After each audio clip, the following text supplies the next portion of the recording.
Hey guys, it's Zach, and first and foremost, I would like to thank all of you guys who have gotten me over the 100 subscriber mark. I love the feedback I'm getting from you guys and all of the support, and I just wanted to thank you all for being there as this channel is kind of taking off, and I'm really excited about some of the things that are coming up in the future. Also, if you're new to this channel and you take a look and like some of these videos, I encourage you to consider subscribing and joining the family.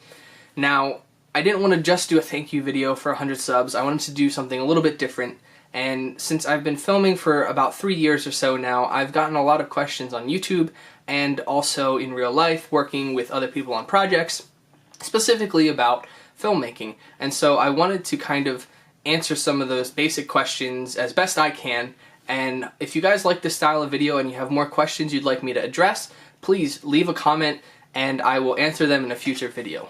Alright, so jumping into it, first question, what kind of gear should I get? What camera do I need? What software do I need? I get this question a lot.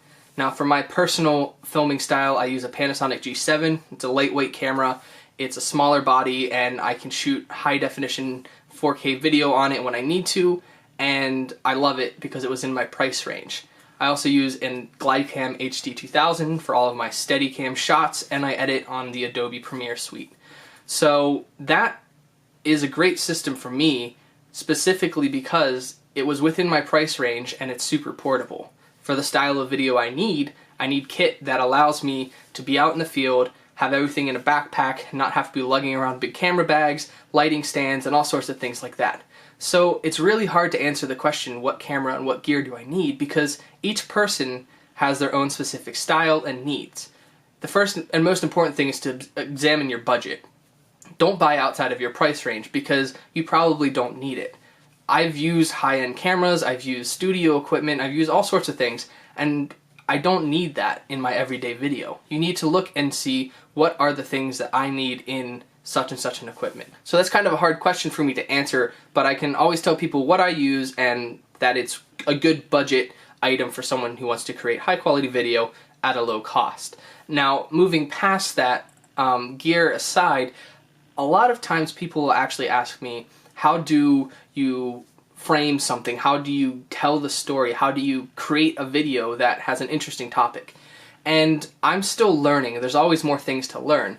And in some of my videos, I wish I would have done more diversity in my shot types, done better color grading, and there's a lot of things to discuss in that one question. But I think it all comes down to purpose. Why are you telling a story? And are you telling a story? Because if you're not telling a story, you're going to lose your audience attention. To go out and shoot a video of just a building and a sidewalk and people walking about, it doesn't necessarily tell a story. But if you can focus on one individual or one type of architecture or something that is cohesive between the entirety of your video and use that as a commonality to frame out your narrative, that's the most important kind of thing. You need to have a process in place that is driven by purpose. Going out and shooting for practice is great. Learning how to frame shots and edit and stitch things together is amazing. I definitely recommend trying to shoot every day. I know I need to do better at practicing and getting better in my cinematography.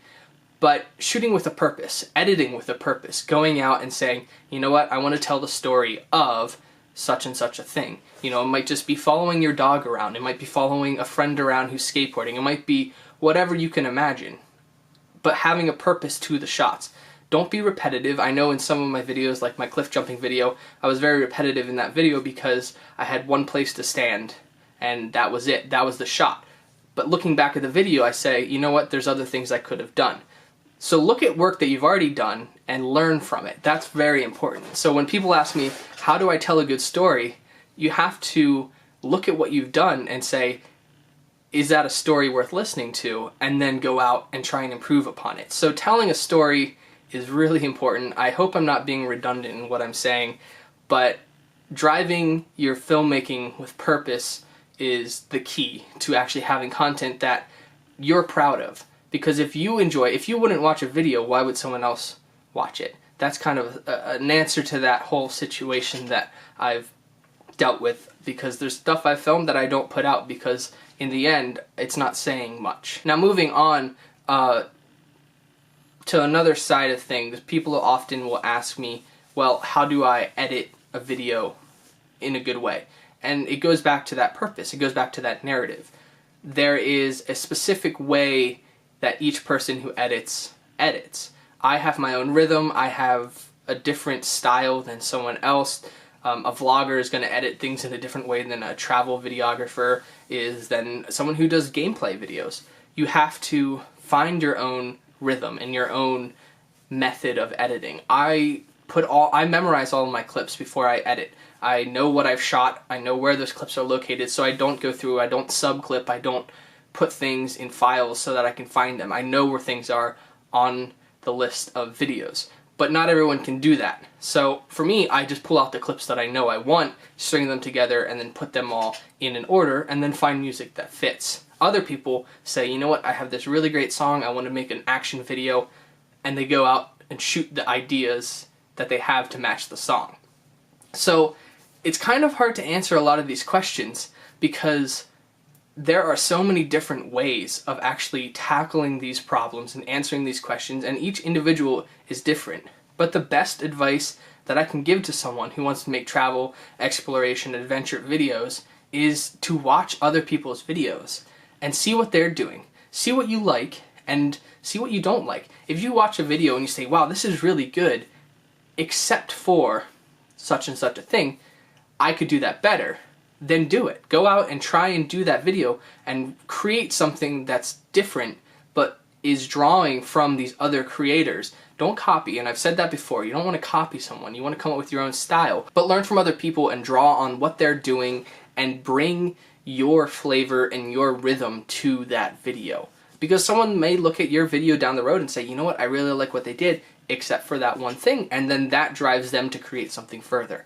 So those are a couple questions. I hope it wasn't too jumbled up for you all, but camera equipment, telling a story with purpose, and editing a story with purpose. Those are 3 big questions that I get asked a lot.